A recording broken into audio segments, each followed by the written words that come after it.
Welcome to the Johnny Mystic Show. I'm Johnny Mystic, and this is S.A. Barron. And this is going to be a show about music, really, and maybe the ideas behind the music that I've been creating. The song you were listening to is called Dust Devil, and it's off of my first album that's out there right now called The Astral Tourist. And we thought that we would talk a little bit about what this song is about, the Dust Devil that you just heard, and what that really implies. And I used to live out west for many years in my life, and I could remember driving along the side of the road and watching these little baby cyclones called dust devils. And sometimes they're really, really quite tiny, and they don't do anything but spin.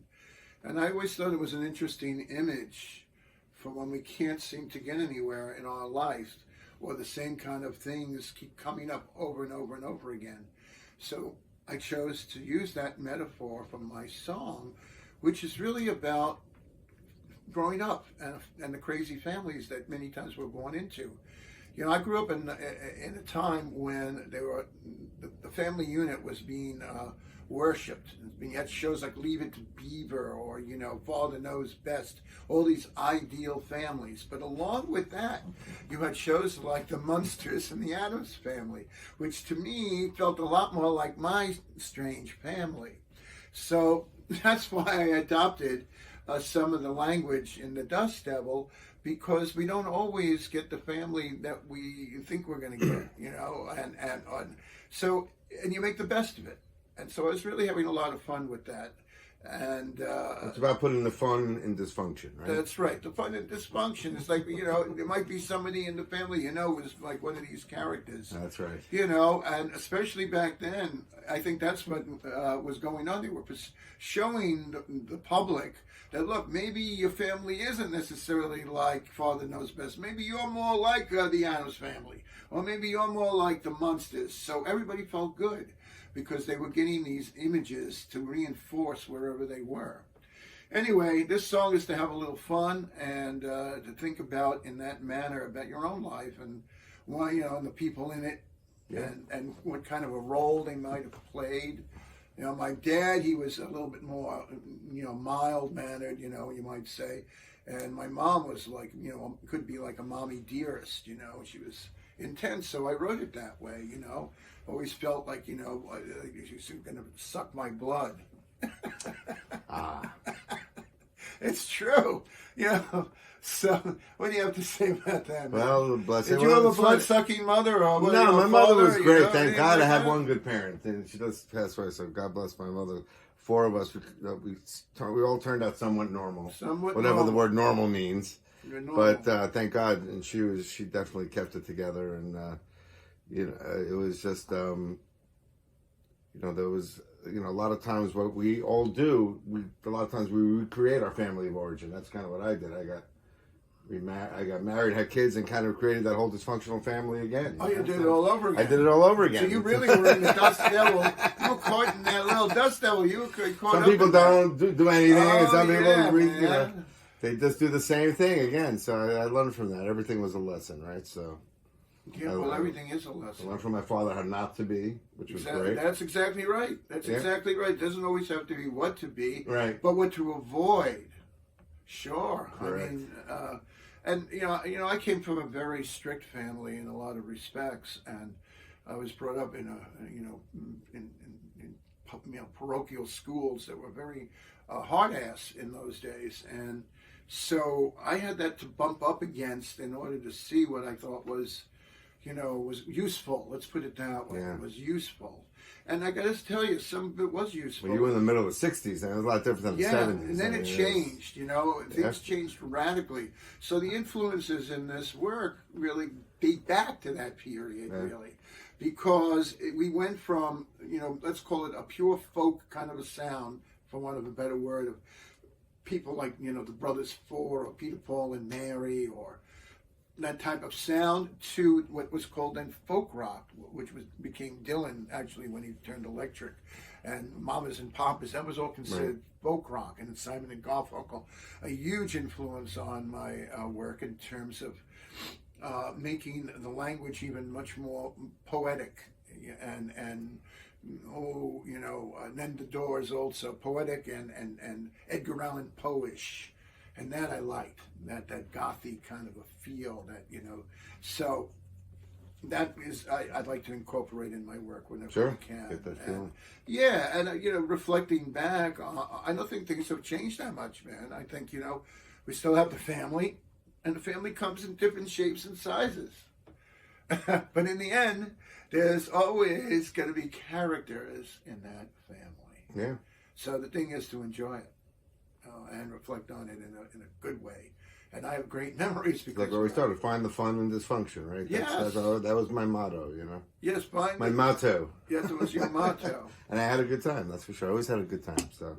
Yeah. And all the wackiness, but there was always had fun. So we're adding with this song, when we're doing it live now, of course the two guitars on the track, there's a little different arrangement with it, and there's I believe some backing vocals, etc. But we do it differently when it's Steve and I, or if we have the whole band. So that's another thing. Maybe we'll do that sometime. Yeah, that was the first song I really played slide on. You suggested that's right. I suggested slide, that's right. And I'd never played slide before, so it's just really. Then we got to practice a lot during COVID. We practiced a lot during COVID, right? I wanted that storytelling kind of thing, that sitting on the back porch, only with a little twist to it. Yeah. And the slide gives it a whole nother ethereal kind of, just dusty kind of blowing thing. Well, the idea that it's the wind. Yes, exactly. That's what I'm trying to do with the slide. The dust kicking up. I'm creating that wind sound, like a wind in your face, through just tones and different, the way I'm just moving on the guitar, I'm trying to create that. So hopefully that effect comes across. I don't know. Yeah.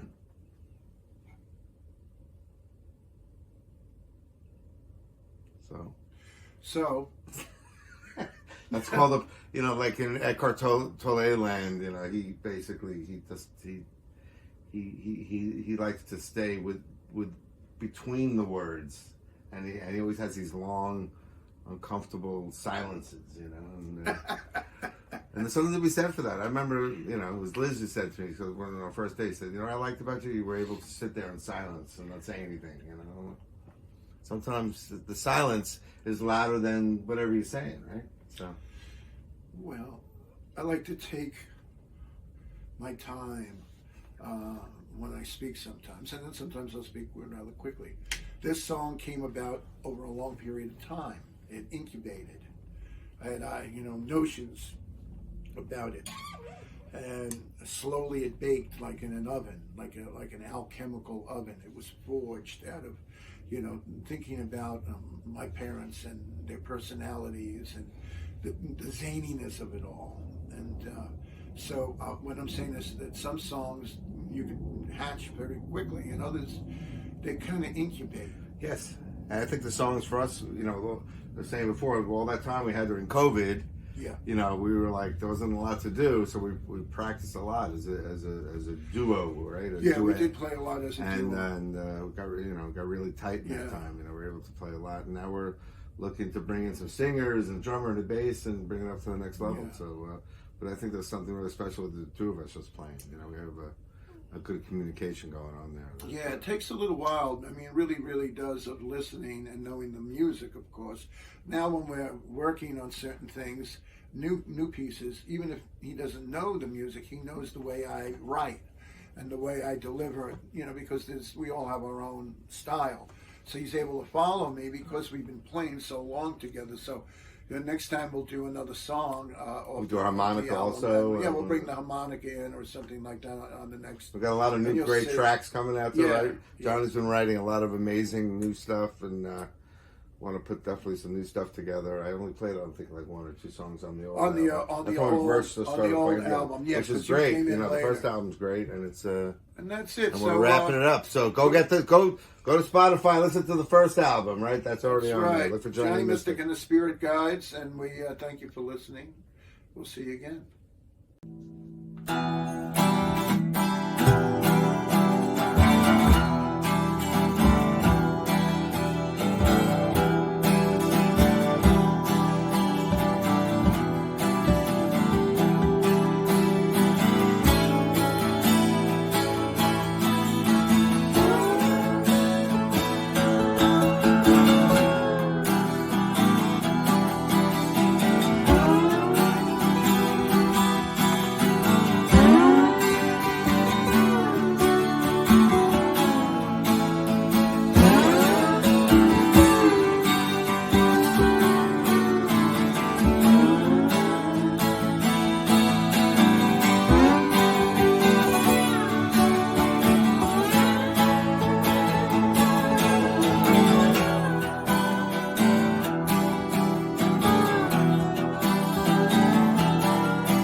Yeah.